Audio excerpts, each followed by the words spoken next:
Welcome once again, my fellow manipulators of digital fate. I'm Richie, this is Capricorn. Today's deck is one that is absolutely melting the ladder for me, and it's pretty insane.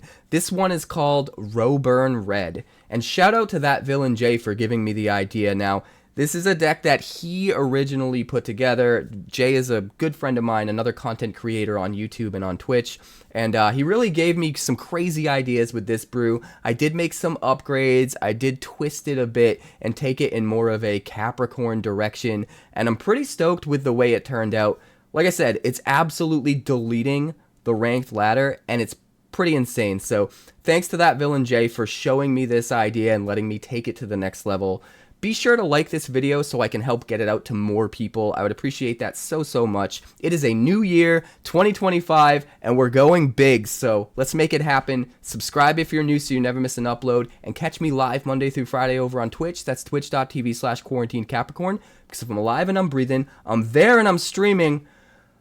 Let's break down the deck.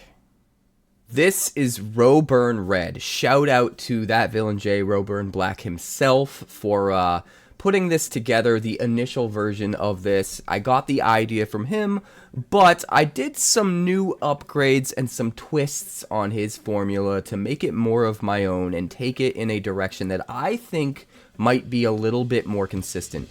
The idea is we're finally going straight burn. We've seen a lot of MonoRed and Boros on the ladder, but none of them are just straight up burn.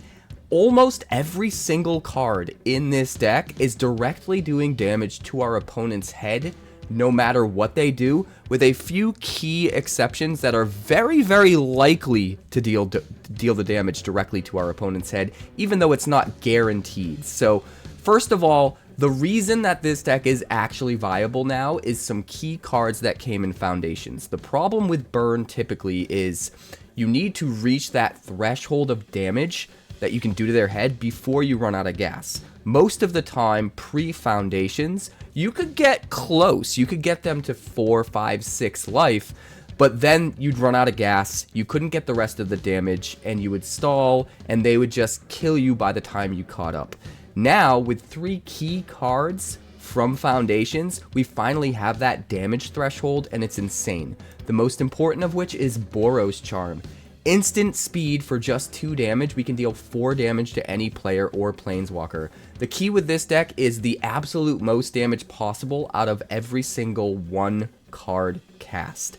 So 4 for 2 mana here is nuts. We have a little bit of utility built in as well, where we can give permanents we control indestructible until end of turn if we're maybe getting through for more than 4 damage with some of our creatures.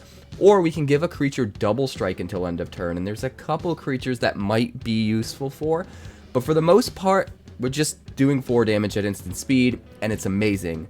The other one that's key here is Boltwave. Just 3 damage to the opponent's head for 1 red mana. It's the closest we're ever going to get to Lightning Bolt. Now, we can't use this as creature removal, but still, in a deck like this that is just throwing everything at the opponent's head until they die, Boltwave is amazing.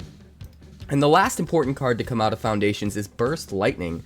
This is just strictly better than Shock, which is amazing. 1 mana instant speed, 2 damage to whatever we want, including their head. We can use it as removal if we absolutely have to earlier in the game, but this is usually the card that we want to wait to cast last, the very last spell in our hand after everything else has been cast, because if we get to a total of 5 mana, we can kick this for 4 and do 4 damage instead. And that extra damage that we can get out of Burst Lightning and Boros Charm is really what gets us to the finish line, and it's pretty nuts. Now, we do have a couple creatures in this deck, but they do damage directly. We've got 4 copies of Viashino Pyromancer, 2 mana for a 2/1, and as soon as it enters, it deals 2 damage to target player or planeswalker. I love this because right now with the mono red decks running around, everyone is so used to running instant speed removal and trying to blow you out. If you played something like Slick Shot and you attack in with the Slick Shot and you're going to try to be tricky and pump up your Slick Shot, your opponent will kill it in response, and then you can get through for potentially no damage.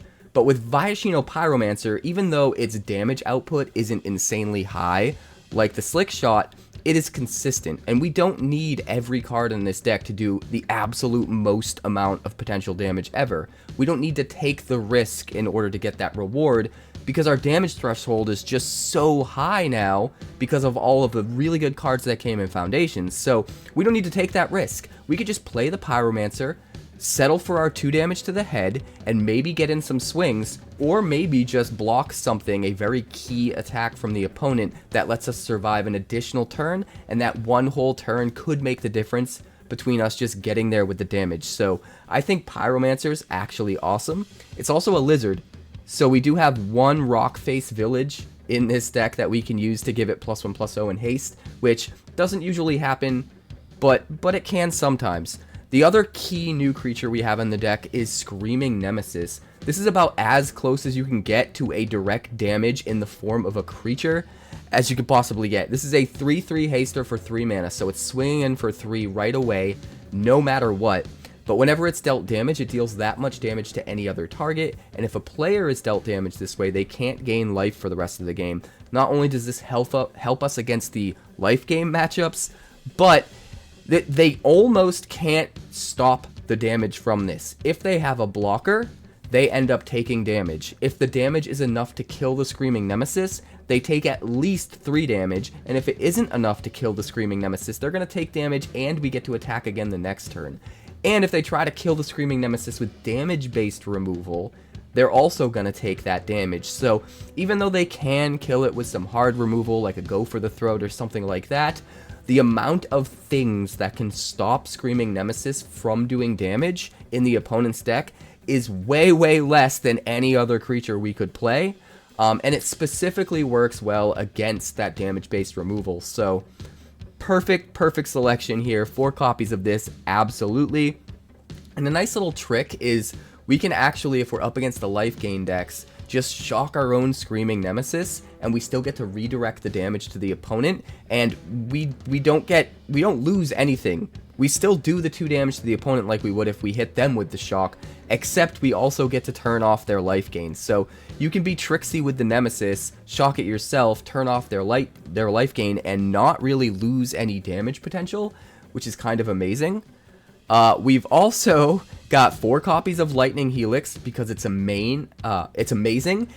And the thing about this deck is it's not just a red or Boros burn deck. It's not just a huge mono red like win the game super quick deck, which it is that, but it's also anti-mono red. This deck is perfect against all the other mono red variants and Boros variants that you see on the ladder because they're so reliant on creatures, they're so reliant on buff spells, and we have so much direct damage that we can blow them out by killing their creature after they try to cast spells on it. They lose the spell, they lose the creature, they lose the mana that they cast and the tempo from that. We absolutely blow them out. But to add insult to injury, we gain extra life from the Lightning Helix, which means we absolutely win all of our races against other mono red decks, other aggro decks, and it's insane.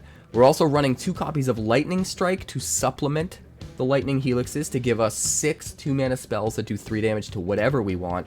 But we're also running 2 Blooming Blasts, and this is a little bit techie here. 2 mana for an instant, it deals 2 damage to a creature, but if you gift your opponent a treasure, it also deals 3 damage to that creature's controller. So it's almost like a purely better Lightning Strike as long as they don't get the value off the treasure. Lightning Strike, you do 3 damage to their head. Blooming Blast is going to deal 3 damage to their head. The only difference is we can get rid of a blocker along the way, or potentially an attacker if we're trying to just drag out the game and win the race, and we just need to stay alive 1 more turn, while still doing that 3 damage to the head. But you want to save Blooming Blast for one of the last cards that you play, because you don't want them to get that treasure while they're curving out, when they can use it to get ahead on tempo and get ahead of you. So be careful with how you use the Blooming Blast, but in the right circumstances, it can be absolutely backbreaking. Moving on to the 1-drop slots, in addition to the 4 copies of Burst Lightning and 4 copies of Boltwave, we do still have 4 copies of Shock. It's just a clean 2 damage to any target. And all of these spells are helping to pump up some of our 9 1-drops. We're specifically running 9 1-drop creatures as the core of the creature base, and this is mostly a burn deck. We don't rely on those creatures. Most of the time, the 1-drop creatures are just there to slow the opponent down, make them take their eye off the ball, waste their time and their cards dealing with those creatures, which essentially buys us an extra turn towards the end of the game, because it takes them longer to build up a defense, to race us for damage, that kind of thing. And that extra turn later on in the game, again, could make the difference in us just getting enough damage potential on the board to just kill them. Absolutely nuts. So we are running 4 Swiftspears because all of our damage spells will pump it up, even though we're not necessarily designing the deck around boosting our creatures. We can still get a lot of value. It is probably the best 1-drop to play. We're also going to run 4 copies of Hired Claw, because the Hired Claw, even if they block it, we can still get in for damage that they can't stop. So it sort of goes with the themes we're exploring here, where every single card we play gets in for damage that they can't really stop, even if they blow us out in combat. So Hired Claw is awesome. A lot of times it's a good choice to play on turn 1, swing on turn 2, and leave your 2 mana up in case they have a blocker you could put the counter on.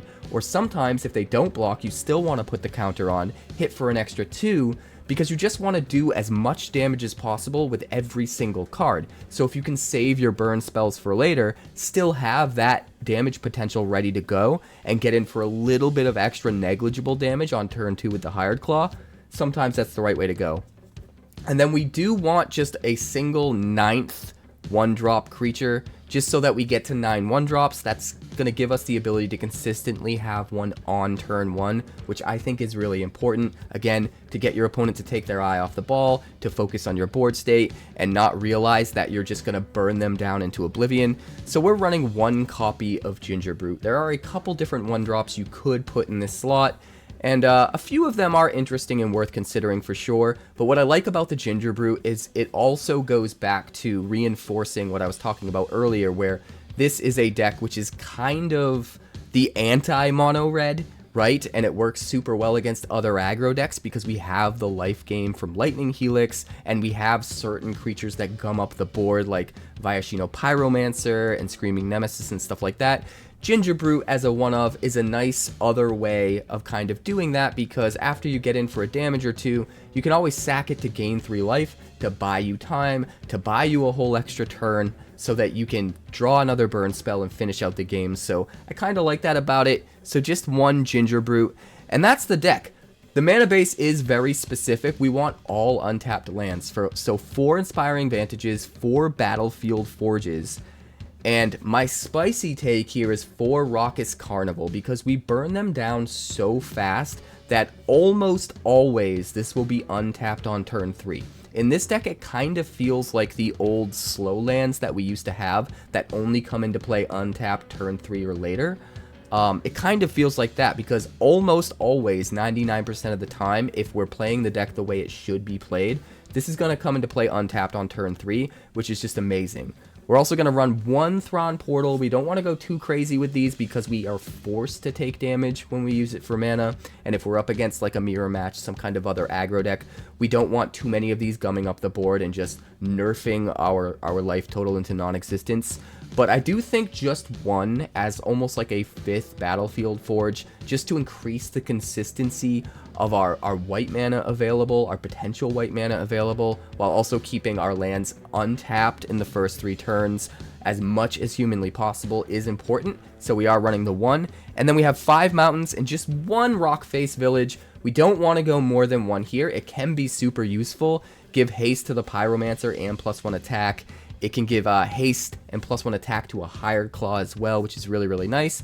But we can't use it for red mana for our burn spells, which is a huge, huge problem. So the 1 is okay. If it's the only land in the entire deck that can't make red mana for our spells, I think we can make it work and it will be fine. And I think the upside we can potentially get with 8 of our cards in the deck from the Rockface Village is probably worth it. So we are going to run just 1 copy, and that's the deck. It's absolutely burning through the ladder right now. Thank you to that villain Jay for the inspiration. Let's check out the games. 1 Raucous Carnival, and that's it. Not good.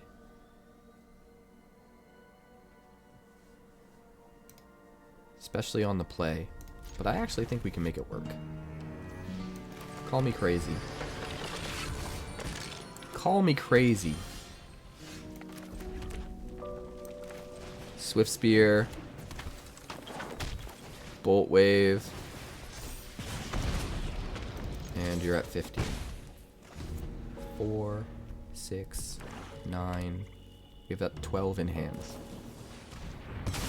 He's got 12 damage in hand, guys. Play the Hired Claw, pass the turn. This is Aloy, but I call her Pumpkin. But everyone in my family gets mad at me when I call her Pumpkin because I'm supposed to call her Aloy so that she knows her name.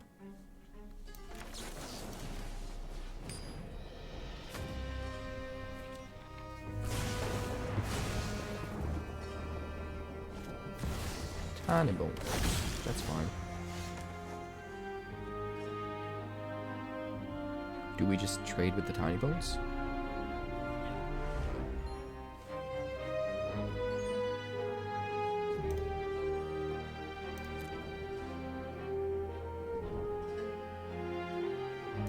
We're gonna offer the trade.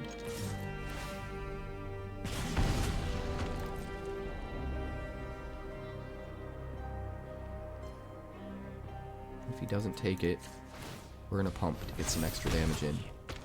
12. And 12 is how much damage potential we have in our hand, which means we never have to connect again. As long as he doesn't gain life. We just have to play out our hand and we win.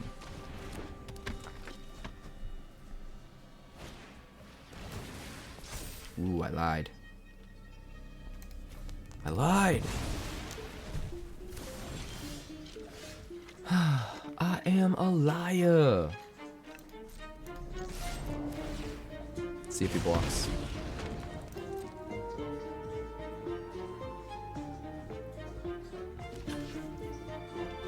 Alright. We kill a Swiftspear. We'll pass the turn and hold up some damage.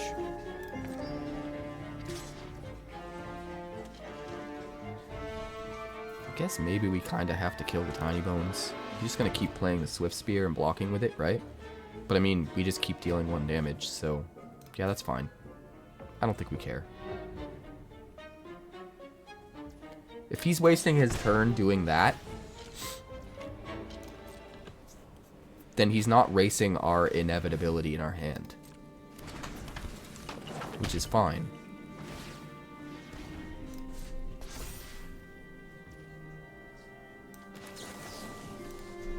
Take 4.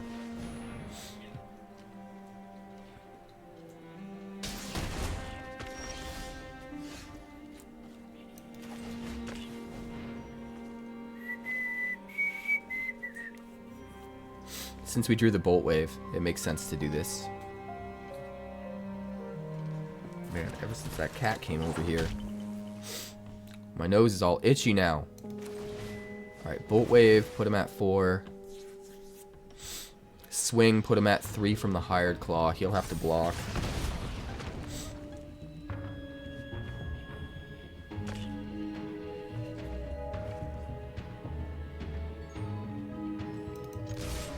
Smash.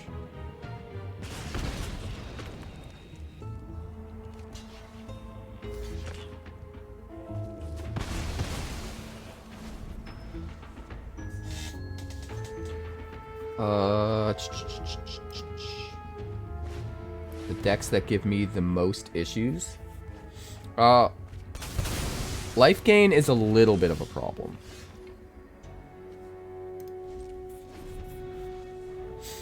But not too bad because of the Nemesises. Honestly, I think our biggest problem is just discard. Because if we run out of gas too quick with their life totals still hanging on, it's really, really hard. So I've got 4 Baloths in the sideboard for when we decide to take this into best of 3. And I think I'm also going to add the new one in Foundations. The one that's hybrid Selesnya mana. When you discard it, you can play it for free. See if he's holding up removal as that last card. He can't block with the Reef. Oh, he's dead.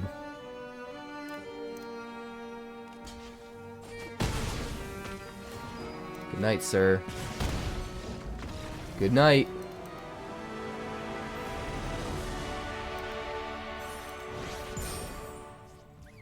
Keeping 7. It looks glorious. We're going to start with a Hired Claw. We're starting with a Hired Claw. Let me think. 1, 2, 3, 4, 5. Not enough to get it into play untapped. So, we might as well just do this. Get in a little bit of extra damage under his blockers. Play the Carnival.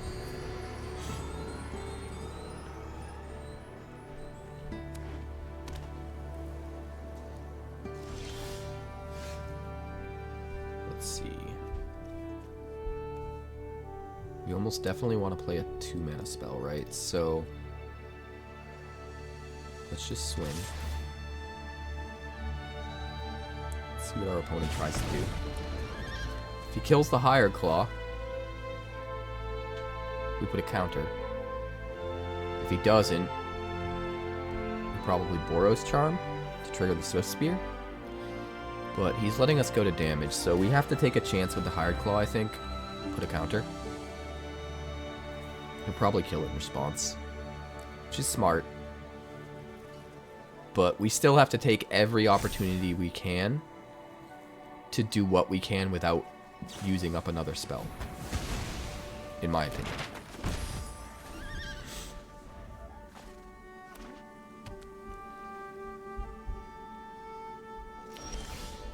Alright, we got a land here. So we're just gonna get the Screaming Nemesis out. Stars.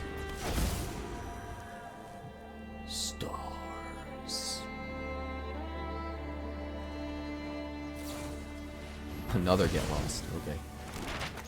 Well, I mean, we're getting rid of his Get Losts, getting a whole bunch of map tokens, and still pinging him for damage. Not the worst ever. Overlord of the Hauntwoods.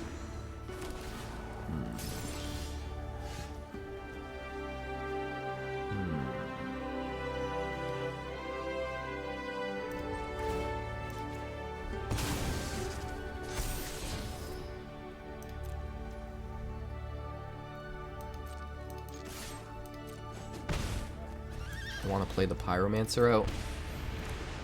Get another creature onto the board as soon as possible. We've got beyond lethal at this point, though. Even just next turn, we've got 7 damage from our hand. And 6 damage in play if he doesn't deal with our creatures. He has to Sunfall right now. And we just burn him into oblivion. Oh, up the beanstalk? No Sunfall? Alright, it's definitely over then. It is definitely over.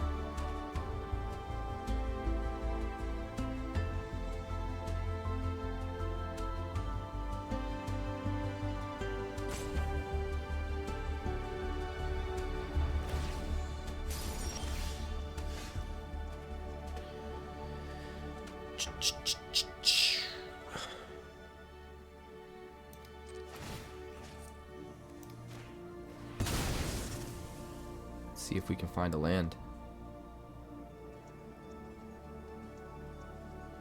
Are we gonna kill our Pyromancer?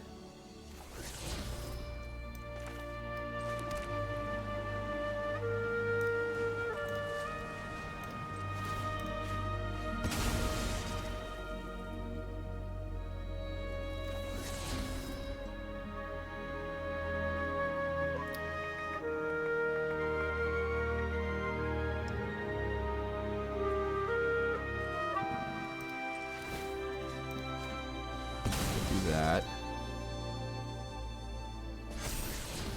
Keep the Boros Charm on top. Play the Boltwave. Just trying to get whatever I can out of these creatures before they're gone. Because we can finish him off with the rest pretty easily afterwards.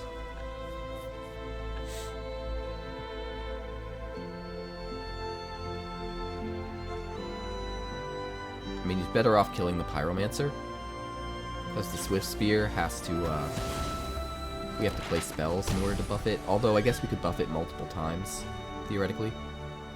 He goes to 4, and we have 3 Boros Charms. Like, there's no chance. There's no chance.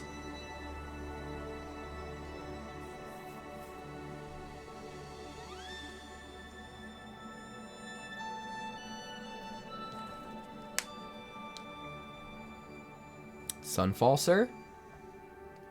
Sunfall, sir? Thank you. Very nice.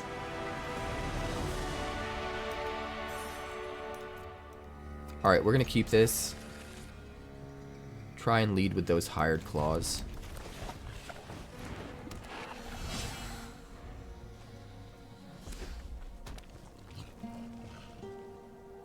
Are you gonna kill my hired claw? No, you're gonna play your own hired claw. That's fine.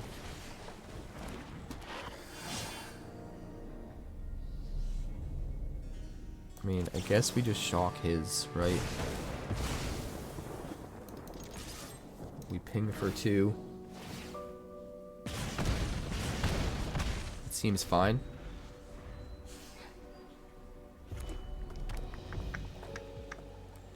One, 2, 3, 4. So if we swing...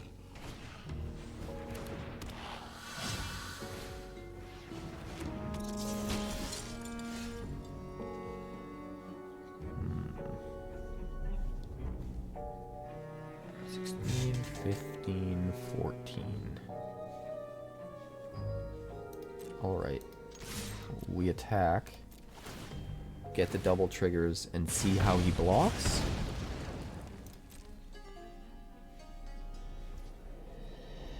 Gonna take it.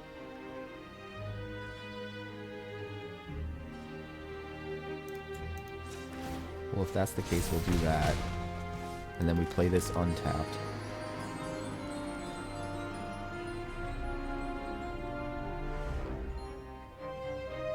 Kinda want a Boltwave.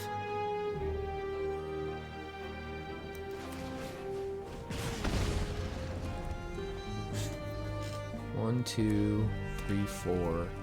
Get him down to 5 just from direct damage next turn. Screaming Nemesis.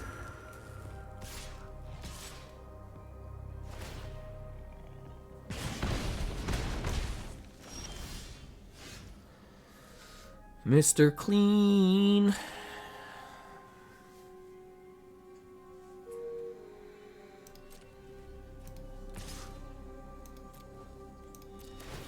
See if he blocks.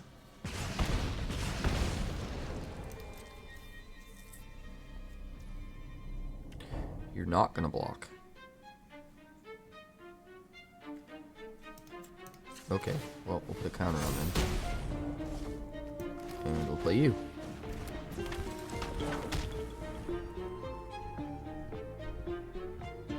Two damage in hand. All we need to do is attack with a hired claw and play a Pyromancer and he's dead. That's what I love too, is like, we've got blockers.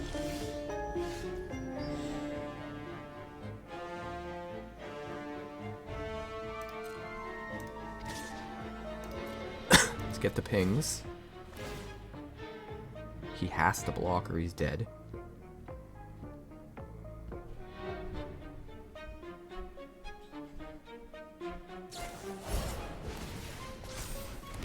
Monstrous Rage. Sure.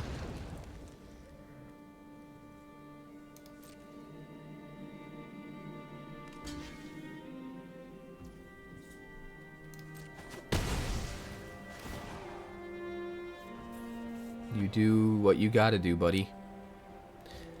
I can't believe how many creatures we drew this game. Almost all creatures. All we had was a Boltwave and a Shock. But we got there.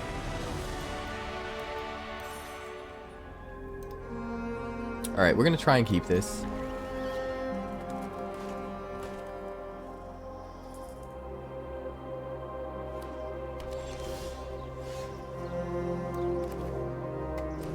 Alright, we're just gonna Boltwave. Start right. We need another land or else Carnival's coming in tapped, unfortunately. Pass the turn.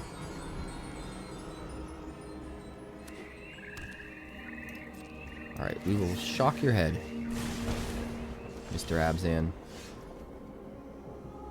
We will. Carnival cannot come in untapped. So we'll do this. We'll go 4 damage from Boros Charm, put you at 11. Play the Carnival untapped, pass the turn. We shock him for 2 next turn, then we Screaming Nemesis. Or I should say we shock him for 2 this turn, and then on our turn we Screaming Nemesis. He'll be at 9, we'll swing in for 3, get him to 6. We've got 5 in our hand. Well, if we get 2 more lands, this'll be... We'll have 7 in our hand. So we're very close to lethal. Shock. Nemesis. Does he have the removal? He does not have the removal. We've got lethal in hand. We just need time to play it.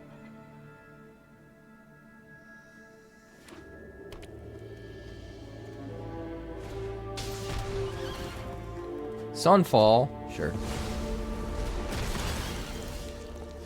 Sure. 2, 4, 6. Well, we can just do it this way. You are toast, my friend. We even had cards left over.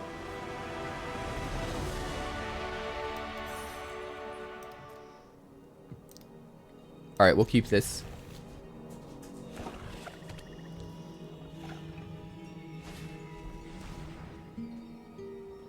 Hello, friend. Got rid of my burst lightning, huh? Well, unfortunately, we have to play the Carnival.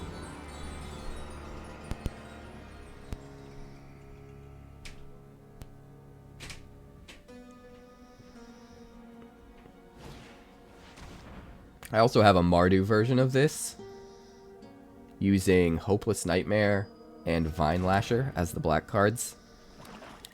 That's a fun one. Pass the turn. Apparently he just had 2 Duresses in his opening hand. Kinda lucky, but, you know, whatever. Unholy Annex. Yes. Burn yourself with your Annex, sir.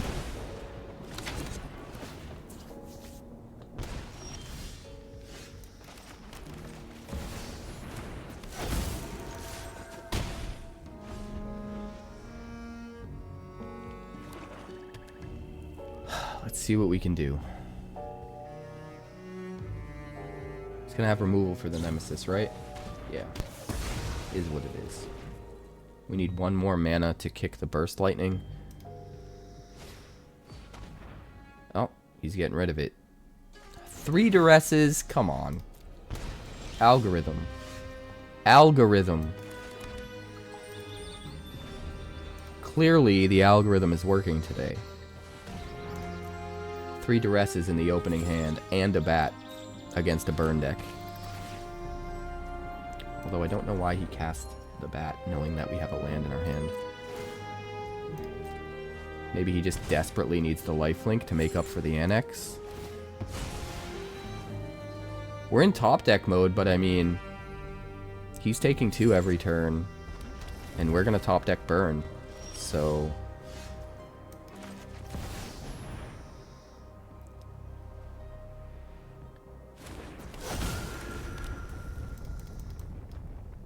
Do you have removal, sir? You do have removal. We top deck the one thing where he can stop the damage from it.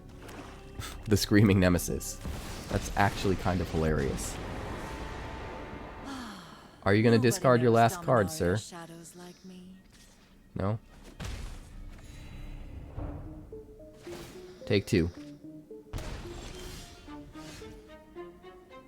Oh my god. Pass the turn. We're going to kick this at instant speed, but we want him to waste some stuff first.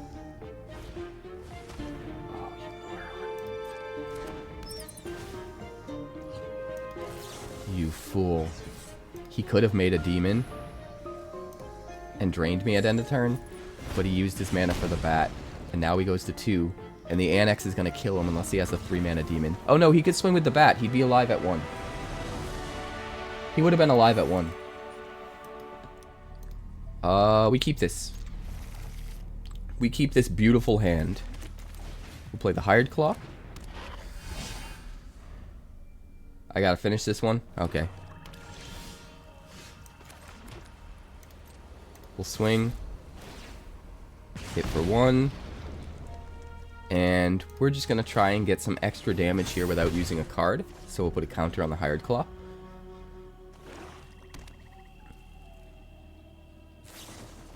And then he'll kill it. That's fine. That's fine. Nobody cares. Screaming Nemesis. He's down to 14, and we have 3, 6, 10, 12 damage in our hand.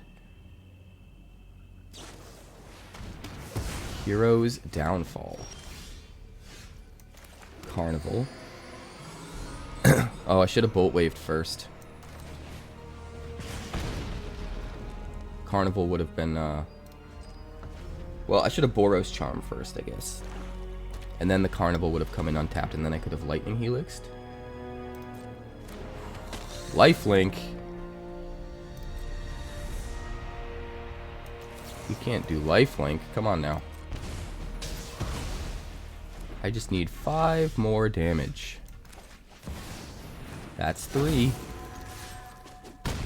I just need 2 more damage.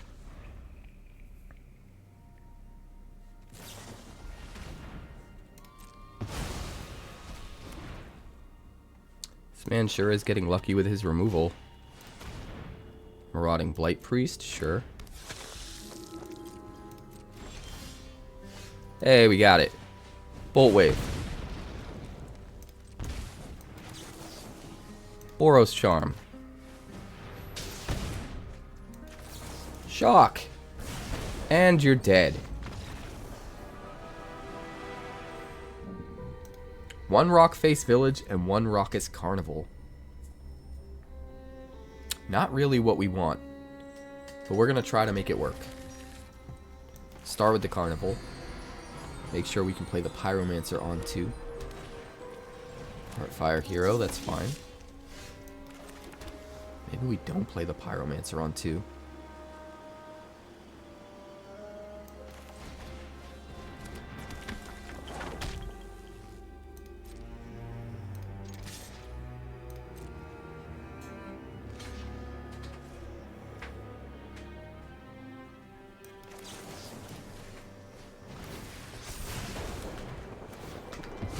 Alright, we'll hit for 2.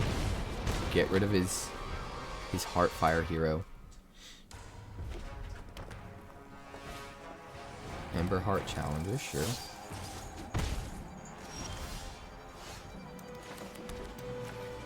So we'll go Pyromancer. And we will swing 1. We're going to hold up a Burst Lightning. I could have just Nemesis instead. But I really, really want to hold up this Burst Lightning and blow him out.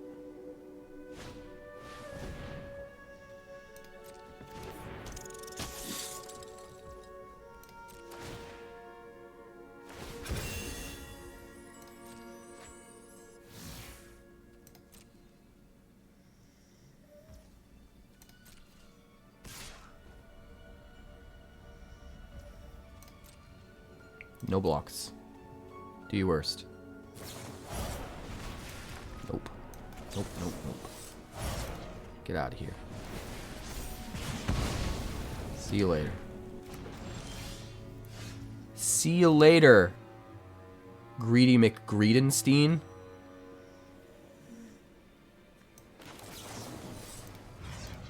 Get rid of the mouse. Swing. End the turn. We're gonna hold up. We're gonna save the Lightning Helix for next turn. Our opponent doesn't realize we can gain life. Yeah. Rocked. Rocked. You have to be disciplined. You have to pivot and say, okay, I'm not trying to kill them as quick as possible. I have to get rid of all of their things that are going to gain them life. Because they still use a lot of creature-based life gain, for the most part. If you can take it away, you can get there inevitably.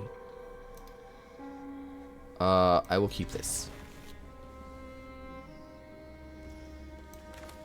We'll start with a Swifty. The village is kind of a bummer on too, but it is what it is. We got a plains. We've got an authority. Well, it is a good thing that we got out the creature when we did. Because we don't need to play another creature the whole game for the most part.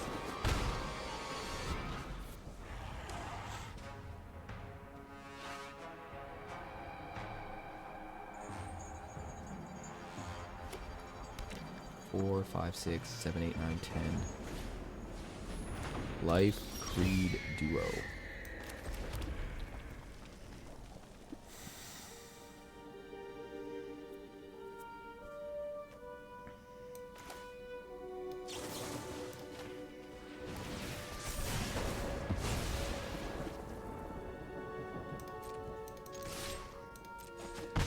Goodbye, sir. As much as I would love to play the Nemesis, I want to wait until we have a 4th land. If I can.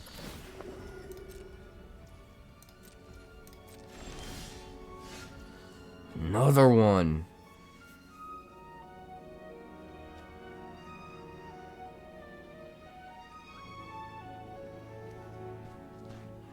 Alright. I guess we just gotta do it.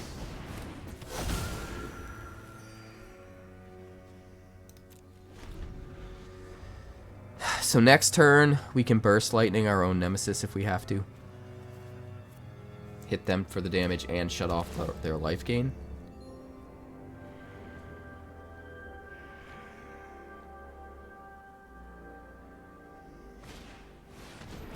Exemplar.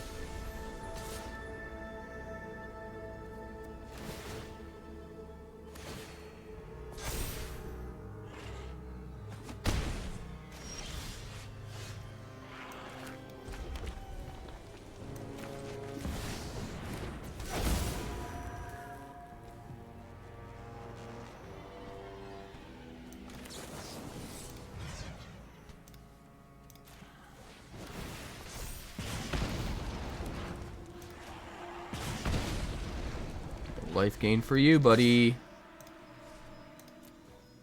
No more life gain the rest of the game.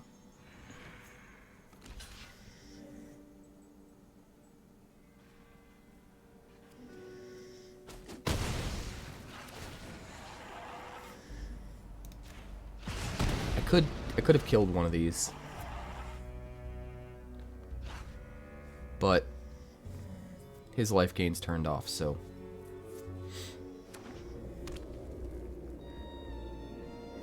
I think his whole deck is just shut down. It's just shut down.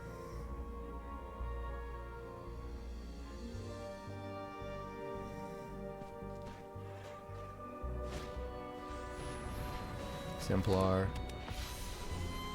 I think it's just going to be too slow.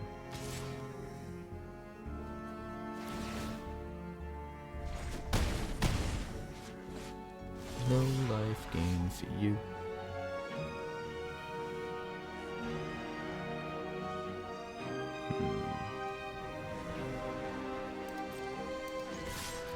Let's see what he does.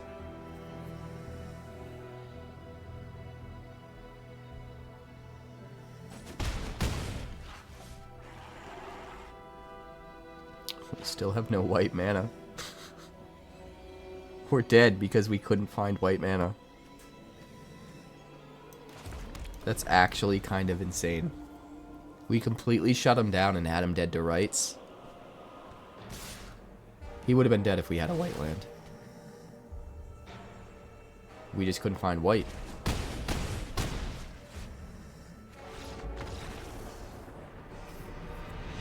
We did not lose because the deck isn't good enough. We did not lose because it's life gain. We kicked ass. We just didn't have a white source. Alright, we're going to keep 7. We'll start by playing the Hired Claw.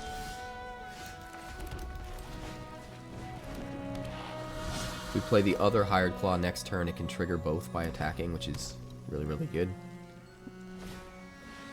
Mentor, sure.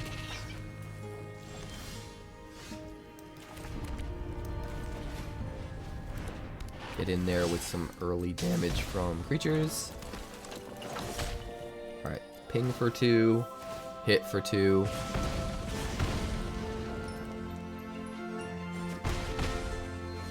Let's see. 3, 6, 10 damage in hand if we get to 5 mana at least.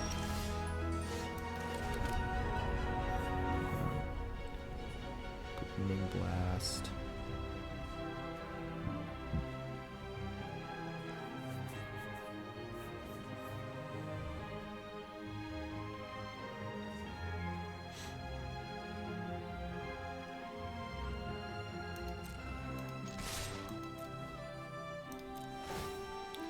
We're gonna do it this way. See how he blocks.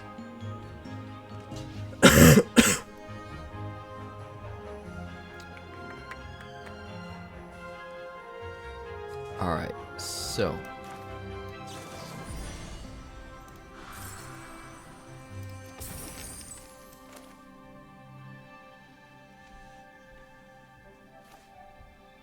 I mean, maybe we just Lightning Strike. That's probably the smarter way to do this.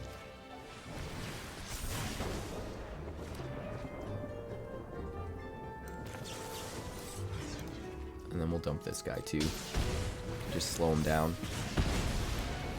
Because it does buff our Swiftspear and we get in for more damage. So I think it's worth it.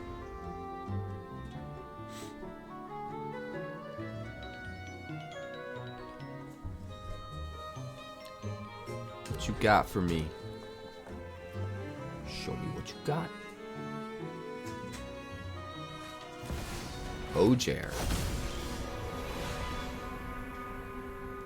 Non-combat damage, 𝐿𝐽𝐻.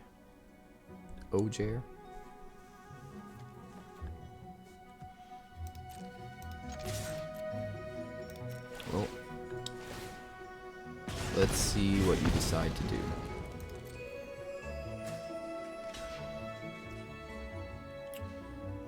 Keep talking, oh, keep talking. If we Blooming Blast it, we would have to also Burst Lightning it. I think it's better to do this.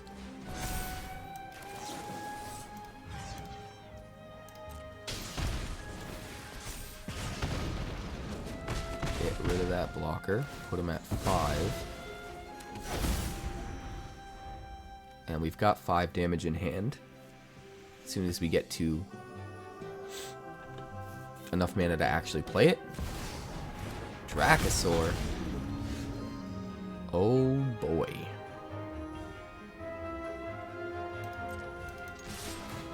So we should have movement here. Let's see what he does with the Dracosaur though.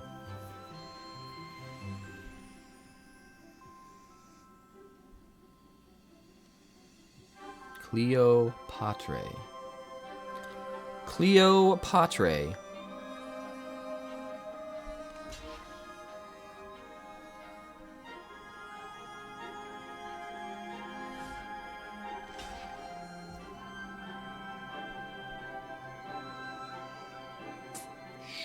Sure.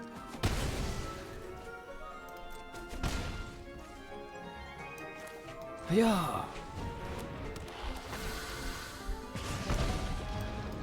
Hiya!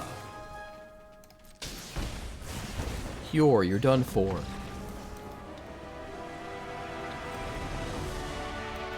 Goodbye. Goodbye.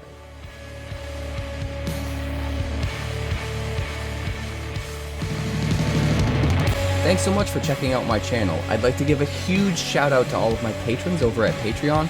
Without you guys, this channel would not be possible, so honestly, thank you from the bottom of my heart for all of your contributions. If you haven't yet, like and subscribe. The more likes we get and the quicker we get them, the bigger this channel will grow and the faster it will grow. I'd love nothing more than this channel to become something very special for you guys, but it's entirely up to you how fast that happens. Also, if you'd like more deck text, that's somewhere over there. And if you'd like to see what else the channel's been up to lately, that's somewhere up that way. Also, subscribe, circle below, do all the things.